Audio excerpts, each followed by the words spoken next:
జిమ్లో గుర్తుపెట్టుకోవాల్సిన విషయం ఒకటి ఉందండోయ్, అదేంటంటే progressive overload. Every time gym చేస్తున్నప్పుడు ఐదర్ వెయిట్ అయినా ఇంక్రీజ్ అవ్వాలి, లేదంటే రెప్స్ అయినా ఇంక్రీజ్ అవ్వాలి.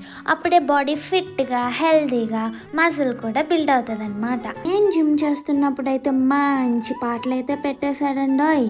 ఆ పాటలు వింటూ అప్పుడే ఊగిపోతున్నాను. మీకు కూడా అలాగే అనిపిస్తుందా? నేను ఎప్పుడైతే జిమ్ చేశానో మంచి పాట పెడితే 12 కొట్టాల్సిన దాన్ని ఒక 15 రెప్స్ కొడతాను అనమాట. అంటే ఎక్కువ చేస్తాను.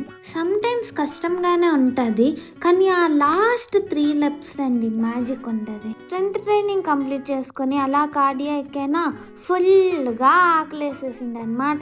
ఇంకా ఆలస్యం ఎందుకని చెప్పి ఇంటికి వచ్చేసా. అప్పుడే ఆఫీస్కి టైం అయిపోతుందని ఫాస్ట్గా బయలుదేరిపోయాను అనమాట. సో నేనైతే ప్రాపర్ బ్యాలెన్స్డ్ మీల్ అయితే తినేసా. అలా నైట్ కూడా చపాతీ చికెన్ కర్రీ నాకు ఎంతో ఇష్టం. వీడియో నచ్చినట్లయితే ఫాలో చేయండి. బాయ్.